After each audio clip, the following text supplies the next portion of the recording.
अगर तुम ये वीडियो देख रहे हो तो शायद तुम्हारे साथ भी यही हुआ है। तुम्हारी जगह उसने किसी और को चुन लिया।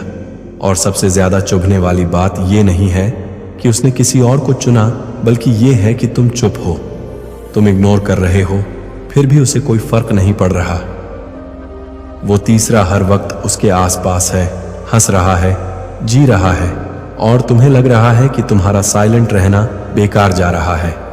अगर तुम्हें भी यही लग रहा है कि इग्नोर करने से कुछ बदल ही नहीं रहा, तो ये वीडियो तुम्हारे लिए है। क्योंकि सच ये है, गलती तुम्हारे साइलेंस में नहीं है, गलती तुम्हारे साइलेंस के तरीके में है। पार्ट 1, उसे फर्क क्यों नहीं पड़ रहा और तुम्हारा साइलेंस अभी बेकार क्यों लग रहा है। जब कोई इंसान तुम्हारी जगह किसी और को चुन लेता है तो सबसे पहला सवाल ये नहीं होता कि उसने ऐसा क्यों किया। सबसे दर्दनाक सवाल ये होता है, उसे मुझसे फर्क क्यों नहीं पड़ रहा। तुम चुप हो, तुमने फाइट नहीं की, तुमने मैसेज नहीं किए, तुमने ड्रामा नहीं किया, फिर भी वो इंसान अपने नए चुनाव के साथ इतना नॉर्मल, इतना कॉन्फिडेंट, इतना खुश क्यों दिख रहा है। यहीं पर ज्यादातर लोग साइलेंस को गलत समझ लेते हैं। उन्हें लगता है कि बस चुप रहना ही स्टोइक होना है, बस इग्नोर करना ही पावर है, बस रिप्लाई ना देना ही रिवेंज है। लेकिन सच ये है, हर साइलेंस पावर नहीं होता। कुछ साइलेंस सिर्फ तुम्हारी वैल्यू को और सस्ता बना देता है। जब तुम बिना स्ट्रक्चर के चुप रहते हो तो सामने वाला तुम्हारे साइलेंस को 3 तरीकों से पढ़ता है। पहला, वो समझता है कि तुम वीक हो, कि तुम अंदर से टूट चुके हो, कि तुम कॉन्फ्लिक्ट से डरते हो। दूसरा, वो मान लेता है कि तुम अभी भी अवेलेबल हो, कि जब वो चाहेगा तुम वहीं खड़े मिलोगे। तीसरा, वो अपने नए चॉइस के साथ और कॉन्फिडेंट हो जाता है, क्योंकि उसे लगता है, देखा, सही किया मैंने। यही कारण है कि अभी तुम्हारा साइलेंस उसे चुभ नहीं रहा, उसे काट नहीं रहा, उसे डिस्टर्ब नहीं कर रहा, क्योंकि अभी तुम्हारा साइलेंस उसके कंफर्ट को डिस्टर्ब नहीं कर रहा। याद रखो, इंसान को तभी फर्क पड़ता है जब उसकी कंफर्ट हिलती है, जब उसकी सर्टेनिटी टूटती है, जब उसे लगता है कि उसने किसी की वैल्यू को गलत आंका था। और अभी तुम ऐसा कुछ नहीं कर रहे। तुम चुप हो, लेकिन तुम इनविजिबल नहीं बने। वो जानता है कि तुम देख रहे हो, वो जानता है कि तुम्हें फर्क पड़ रहा है, वो जानता है कि तुम अंदर ही अंदर सेम जगह खड़े हो। यही कारण है कि तीसरा इंसान हर समय उसके आसपास है और तुम्हारी नॉन एग्जिस्टेंस उसे थ्रेटन नहीं कर रही। स्टोइक साइलेंस का मतलब एब्सेंस होता है, ना कि इमोशनल म्यूटनेस। तुमने खुद को उसकी वर्ल्ड से रिमूव नहीं किया, तुमने सिर्फ अपनी आवाज बंद की है। और साइकोलॉजी ये कहती है, आवाज बंद इंसान को इग्नोर करना आसान होता है, लेकिन गायब इंसान को दिमाग भूल नहीं पाता। तुम्हारी गलती ये नहीं है कि तुम चुप हो, तुम्हारी गलती ये है कि तुम अभी भी इमोशनली प्रेजेंट हो। वो तीसरा इसलिए डोमिनेंट लग रहा है क्योंकि वो विजिबल है, वो रिएक्शन देख पा रहा है, वो रीएश्योरेंस ले पा रहा है, और तुम सिर्फ बैकग्राउंड नॉइज बन गए हो। यही वजह है कि कमेंट में लोग लिखते हैं, इग्नोर करने से कोई फर्क नहीं पड़ रहा, क्योंकि जो इग्नोर है ही नहीं, उससे फर्क कैसे पड़ेगा। अगर सामने वाला जानता है कि तुम देख रहे हो, तुम कंपेयर कर रहे हो, तुम हर्ट हो रहे हो, तो उसका ईगो सिक्योर रहता है। उसे लगता है, मैं इंपॉर्टेंट हूं, इसलिए ये अभी भी रिएक्ट कर रहा है, भले ही चुप रहकर। यहीं से स्टोइक माइंडसेट की असली शुरुआत होती है। स्टोइसिज्म ये नहीं सिखाता कि दर्द छुपाओ, स्टोइसिज्म ये सिखाता है कि अपनी वैल्यू ऐसी जगह रखो जहां गलत इंसान उस तक पहुंच ही ना पाए। अभी तुम अपनी वैल्यू वहीं छोड़कर खड़े हो जहां से तुम्हें हटाया गया, इसीलिए उसे फर्क नहीं पड़ रहा। पार्ट 1 का सच यही है, जब तक तुम अपनी प्रेजेंस हटाना नहीं सीखते, तब तक तुम्हारा साइलेंस सिर्फ तुम्हें ही खाएगा। अगले पार्ट में हम बात करेंगे उस मोमेंट की जब तुम्हें पहली बार उसे साइकोलॉजिकली हिट करना होता है, बिना मैसेज, बिना फाइट, बिना रिवेंज। पार्ट 2, जिस दिन तुम सच में गायब होते हो, उसी दिन उसकी बेचैनी शुरू होती है। जिस दिन तुमने चुप रहना शुरू किया था, उसे लगा था कि तुम कमजोर हो, लेकिन जिस दिन तुम सच में गायब हो जाओगे, उसी दिन उसकी नींद हल्की हो जाएगी। ये फर्क समझना बहुत जरूरी है। चुप रहना अलग चीज है और मानसिक रूप से हट जाना बिल्कुल अलग। जब तुम सिर्फ चुप रहते हो तो सामने वाला अब भी तुम्हें महसूस करता है, उसे पता होता है कि तुम देख रहे हो, तुम सोच रहे हो, तुम कंपेयर कर रहे हो, लेकिन जब तुम सच में हट जाते हो तो उसे कुछ भी पता नहीं चलता। और इंसान सबसे ज्यादा उसी चीज से डरता है जिसे वो कंट्रोल नहीं कर पाता। अब सोचो, अभी उसकी दुनिया में सब क्लियर है, तीसरा इंसान मौजूद है, तुम प्रेडिक्टेबल हो, उसे लगता है कि तुम वही हो जहां उसने छोड़ा था। लेकिन जिस दिन तुम उसकी इमोशनल रीच से बाहर चले जाते हो, उस दिन उसके दिमाग में एक छोटा सा सवाल जन्म लेता है, ये इतना शांत क्यों है?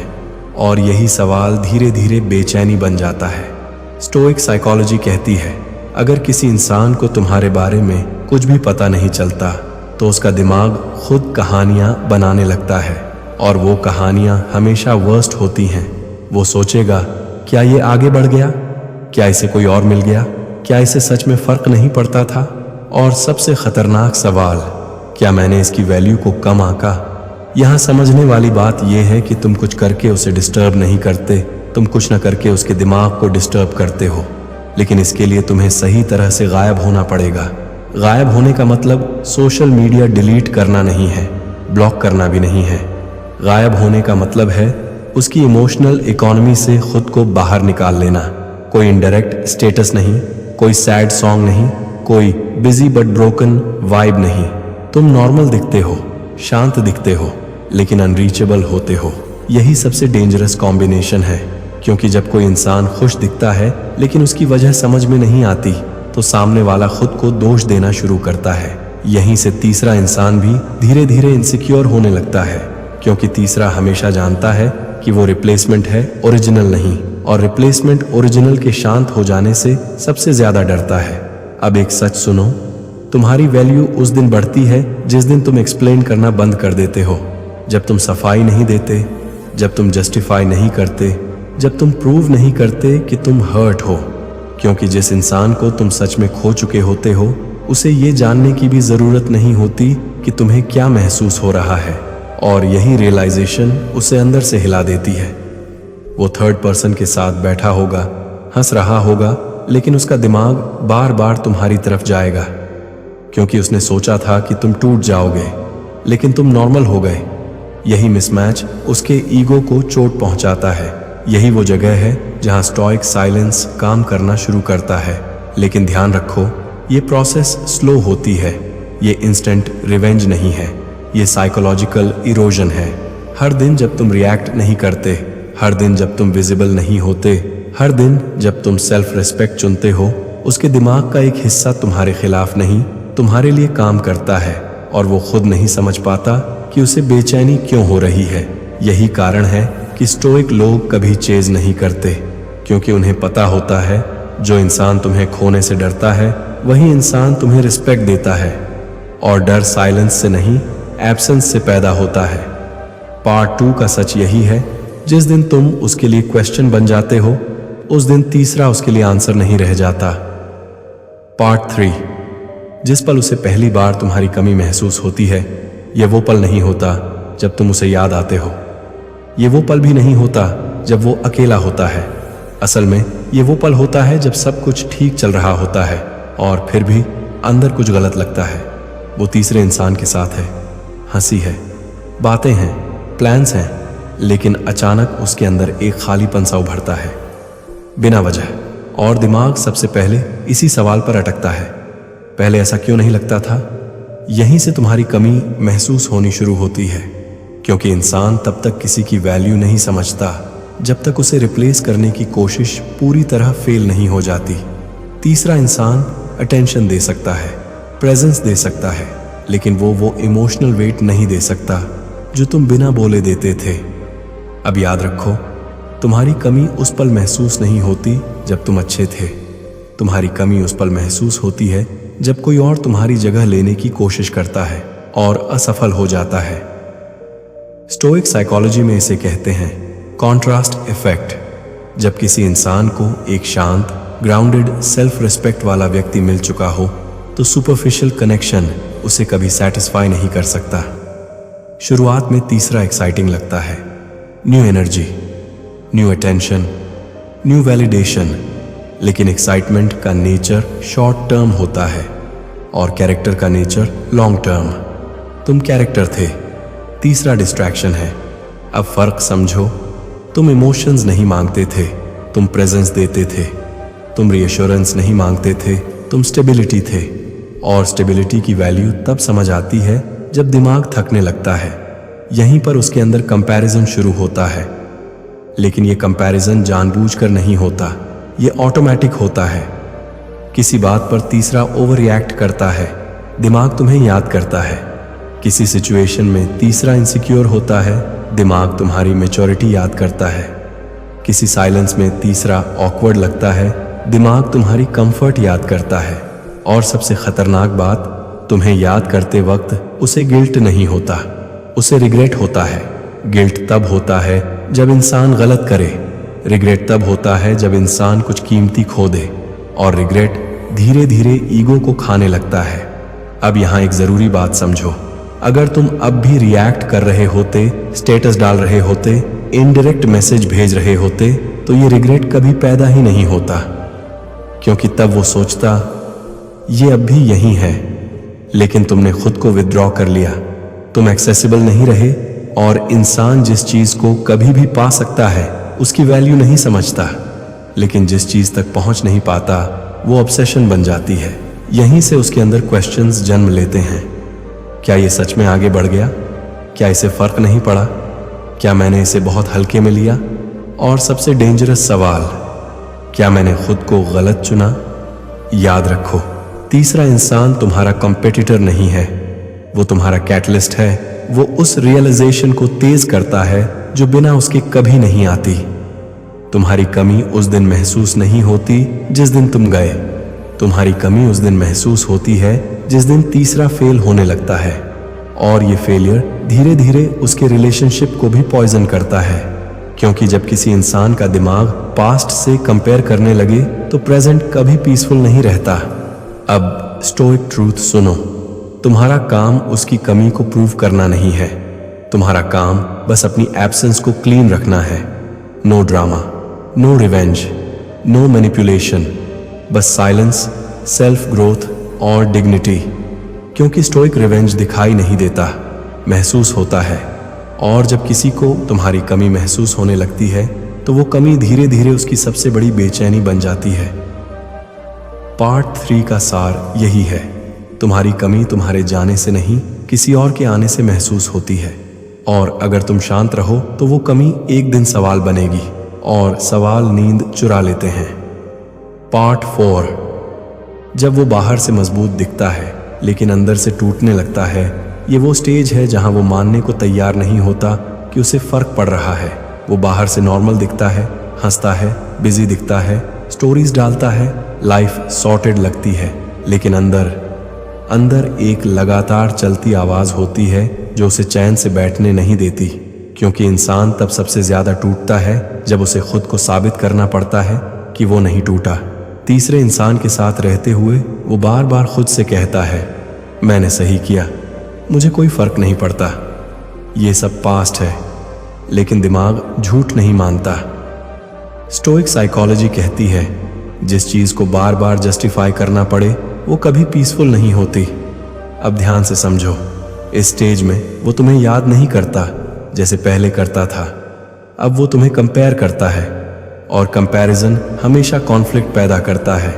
तीसरा इंसान हर चीज में कंपीट करता है, अटेंशन में, प्रेजेंस में, टाइम में, लेकिन वो कंपीट नहीं कर सकता उस साइलेंस से जो तुम बिना एफर्ट देते थे। अब वो महसूस करता है कि तुम लाउड नहीं थे लेकिन हैवी थे, तुम ड्रामा नहीं थे, तुम डेप्थ थे। और डेप्थ की कमी शुरुआत में समझ नहीं आती, लेकिन धीरे धीरे वो इंसान को अंदर से खोखला कर देती है। इस फेज में वो तुम्हारे बारे में खुद से सवाल नहीं पूछता, वो तीसरे से सवाल पूछने लगता है, तुम ऐसा क्यों रिएक्ट करते हो? तुम इतनी इनसिक्योरिटी क्यों दिखाते हो? हर बात पर प्रूफ क्यों चाहिए? और तीसरा इन सवालों को तुमसे जोड़ने लगता है।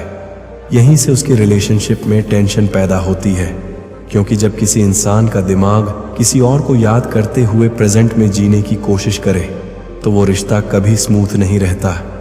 अब सबसे इंपॉर्टेंट बात, इस फेज में अगर तुम सामने आ जाओ तो सब बर्बाद हो सकता है, क्योंकि तब वो टूटेगा नहीं, बल्कि ईगो के साथ फाइट करेगा। स्टोइक रूल है, जब सामने वाला अंदर से कमजोर हो तो तुम्हें और शांत होना चाहिए। साइलेंस यहां पनिशमेंट नहीं है, ये मिरर है। तुम्हारी खामोशी उसके अंदर की आवाज को और तेज कर देती है। वो सोचता है, ये मुझे क्यों नहीं रोक रहा, ये सवाल क्यों नहीं पूछ रहा, ये इतना काम कैसे है। और यही सवाल उसके ईगो को सबसे ज्यादा हर्ट करते हैं, क्योंकि ईगो तब तक स्ट्रांग रहती है जब तक सामने वाला रिएक्ट करता है। रिएक्शन बराबर वैलिडेशन, साइलेंस बराबर रिजेक्शन, और रिजेक्शन ईगो को धीरे धीरे खोखला कर देता है। अब इस फेज में वो तुम्हें सोशल मीडिया पर चेक करता है, इनडायरेक्टली, चुपचाप कर, कभी प्रोफाइल पिक्चर, कभी एक्टिविटी, कभी किसी के लाइक पर। लेकिन वो खुद को ये नहीं कहता कि वो तुम्हें मिस कर रहा है। वो खुद से कहता है, बस क्यूरियोसिटी है। लेकिन क्यूरियोसिटी हमेशा उस चीज के लिए होती है जो अंदर से डिस्टर्ब कर रही हो। अगर वो खुश होता तो क्यूरियोसिटी नहीं होती। अब ध्यान देना, वो तीसरे के साथ रहते हुए भी मेंटली अकेला होने लगता है, क्योंकि अब वो जान चुका है कि उसने कनेक्शन नहीं बदला, उसने सिर्फ पर्सन बदला है, और कनेक्शन रिप्लेस नहीं होता। इस स्टेज में वो रिग्रेट को सप्रेस करता है, लेकिन रिग्रेट जितना दबाया जाता है उतना गहरा हो जाता है। वो खुद को कन्विंस करता है कि टाइम सब ठीक कर देगा, लेकिन टाइम सिर्फ उन्हीं चीजों को ठीक करता है जो एक्सेप्ट की जाती हैं। रिग्रेट एक्सेप्ट नहीं किया जाता तो वो अंदर सड़ने लगता है। यहीं से उसके बिहेवियर में कॉन्ट्रडिक्शन आने लगती है, कभी बहुत स्वीट, कभी अचानक कोल्ड, कभी ओवर केयरिंग, कभी कंप्लीटली डिटैच्ड। क्यों? क्योंकि उसका दिमाग दो वर्ल्ड्स के बीच फंस चुका होता है, एक जहां तुम थे और एक जहां वो है, और इस फाइट में कोई जीतता नहीं। अब स्टोइक ट्रूथ समझो, तुम्हें इस फेज में कुछ भी करना नहीं है, तुम्हें बस वही रहना है जो तुम बन चुके हो, स्टेबल, ग्राउंडेड, अनबॉदर्ड। क्योंकि जिस इंसान को खुद से लड़ना पड़ रहा हो, उसके सामने तुम्हारी शांति सबसे बड़ा पनिशमेंट बन जाती है। पार्ट 4 का सार यही है। वो बाहर से मजबूत दिखता है, लेकिन अंदर से हर दिन थोड़ा थोड़ा टूटता है, और ये टूटना उस दिन शुरू होता है जब उसे एहसास होता है कि उसने किसी को नहीं छोड़ा, उसने खुद को कमजोर चॉइस में डाल दिया। पार्ट 5, जब उसे आखिरकार मानना पड़ता है कि उसने क्या खो दिया है। ये वो स्टेज है जहां अब उसे खुद से झूठ बोलना मुश्किल हो जाता है। शुरुआत में उसने सोचा था कि समय सब ठीक कर देगा, कि नई जिंदगी, नया इंसान, नई रूटीन पुरानी यादों को दबा देगी। लेकिन कुछ चीजें दबती नहीं हैं, कुछ चीजें जितना दबाओ उतनी जोर से उभरती हैं। अब वो तुम्हें गुस्से से याद नहीं करता, अब वो तुम्हें ईगो से याद नहीं करता, अब वो तुम्हें एक लॉस की तरह याद करता है। और लॉस तब महसूस होता है जब इंसान समझ जाता है कि वो चीज़ दोबारा मिलने वाली नहीं है। अब वो ये नहीं सोचता कि शायद हम फिर बात करेंगे, अब वो ये भी नहीं सोचता कि शायद वो मुझे समझ ले। अब उसके दिमाग में एक सीधी सच्चाई बैठ जाती है, ये इंसान अब वापस नहीं आएगा। और यही रियलाइजेशन सबसे ज्यादा दर्द देती है, क्योंकि अब उसके पास कोई स्ट्रैटेजी नहीं बचती, कोई मैनिपुलेशन नहीं, कोई गेम नहीं। अब सिर्फ उसकी चॉइसेस बचती हैं और उनके कॉन्सिक्वेंसेस। वो पीछे मुड़कर देखता है और पहली बार पूरी तस्वीर साफ दिखती है। उसे याद आता है कि तुम कैसे छोटी छोटी बातों में भी स्टेबिलिटी देते थे, कैसे तुम हर बात को इशू नहीं बनाते थे, कैसे तुम प्रेजेंस से ही सिचुएशन संभाल लेते थे। और अब वो देखता है कि तीसरे के साथ हर चीज एक्सप्लेन करनी पड़ती है, हर बात प्रूव करनी पड़ती है, हर इमोशन जस्टिफाई करना पड़ता है। यहीं पर उसे फर्क समझ आता है। तुम एफर्ट नहीं थे, तुम ईज थे, तुम प्रेशर नहीं थे, तुम पीस थे। और पीस की वैल्यू तब समझ आती है जब दिमाग थकने लगता है। अब वो महसूस करता है कि उसने एक्साइटमेंट चुनी थी, लेकिन एक्साइटमेंट टेम्पररी होती है। उसने नॉवेल्टी चुनी थी, लेकिन नॉवेल्टी फेड हो जाती है। और उसने स्टेबिलिटी खो दी थी, जो रेयर होती है।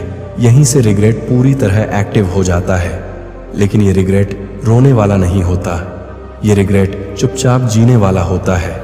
वो बाहर से अब भी ठीक दिखेगा, अब भी हंसेगा, अब भी आगे बढ़ा हुआ लगेगा, लेकिन अंदर एक सवाल हमेशा रहेगा, अगर मैंने उस इंसान को नहीं छोड़ा होता तो आज मेरी जिंदगी कैसी होती। और इस सवाल का कोई जवाब नहीं होता, क्योंकि जो चीज खो चुकी हो उसकी कल्पना हमेशा अधूरी ही रहती है। अब वो तुम्हें यादों में सही देखता है, वो तुम्हें ब्लेम नहीं करता, वो तुम्हें गलत नहीं ठहराता। वो बस ये मान लेता है कि उसने गलत चुना, और यही एक्सेप्टेंस उसकी आखिरी हार होती है। क्योंकि अब वो खुद को विक्टिम नहीं बना सकता, वो हालात को दोष नहीं दे सकता, वो किस्मत को नहीं कोस सकता। अब उसे खुद से कहना पड़ता है, मैं संभाल नहीं पाया। और किसी भी इंसान के लिए ये मान लेना सबसे मुश्किल काम होता है। अब वो समझ जाता है कि तुमने उसे पनिश नहीं किया, तुमने उसे इग्नोर भी नहीं किया, तुमने बस खुद को चुन लिया।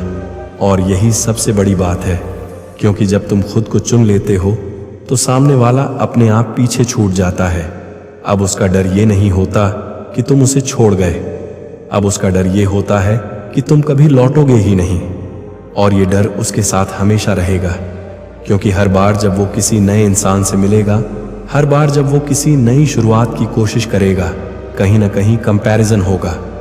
और कंपैरिजन हमेशा उस इंसान से होगा जो उसे बिना शोर किए सब कुछ दे गया था, और कंपैरिजन हमेशा उसके खिलाफ जाएगा। अब स्टोइक ट्रूथ समझो, तुम्हारी जीत उसके पछतावे में नहीं है, तुम्हारी जीत तुम्हारी शांति में है। क्योंकि तुमने लड़ाई नहीं लड़ी, तुमने खुद को नहीं खोया, तुमने अपनी डिग्निटी नहीं छोड़ी, तुम बस अपनी जगह से हट गए और सही जगह पर खुद को रख लिया। यही वजह है कि आज वो इंसान सब कुछ होते हुए भी अधूरा महसूस करता है, और तुम कम होते हुए भी पूरा महसूस करते हो। पार्ट 5 का आखिरी सच यही है, जिस दिन तुम खुद को चुन लेते हो, उस दिन किसी और को तुम्हें खोने की सजा खुद ब खुद मिल जाती है। अगर तुम इस वीडियो के आखिर तक यहाँ हो तो इसका मतलब है तुम बदला लेने नहीं आए थे, तुम खुद को समझने आए थे। जिस इंसान ने तुम्हें छोड़ा, जिसने तुम्हारी जगह किसी और को चुना, उसने सोचा था कि तुम टूट जाओगे, कि तुम सवाल करोगे, कि तुम वहीं अटके रहोगे। लेकिन तुमने शोर नहीं मचाया, तुमने सफाई नहीं दी, तुमने खुद को छोटा नहीं किया। और यही बात उसे सबसे ज्यादा परेशान करती है, क्योंकि लोग आंसुओं को भूल जाते हैं, गुस्से को इग्नोर कर देते हैं, लेकिन खामोशी और आगे बढ़ जाना कभी नहीं भूलते। अगर वो तुम्हें याद करे तो वो उसकी कहानी है, अगर वो पछताए तो वो उसका बोझ है। तुम्हारा काम सिर्फ इतना है, खुद को कभी मत छोड़ना। अगर इस वीडियो ने तुम्हारे अंदर थोड़ी भी क्लैरिटी दी है तो कमेंट में बस एक लाइन लिखो, अब मैं खुद को चुनता हूं। और अगर तुम चाहते हो ऐसी ही वीडियोस जो तुम्हें शांत बनाएं, मजबूत बनाएं और कंट्रोल वापस दिलाएं, तो इस चैनल को सब्सक्राइब कर लो, क्योंकि यहाँ हम शोर मचाकर जीतना नहीं सिखाते, यहाँ हम चुप रहकर आगे बढ़ना सिखाते हैं। मिलते हैं अगली वीडियो में। याद रखना, चुप्पी कमजोरी नहीं होती, चुप्पी ही असली ताकत होती है।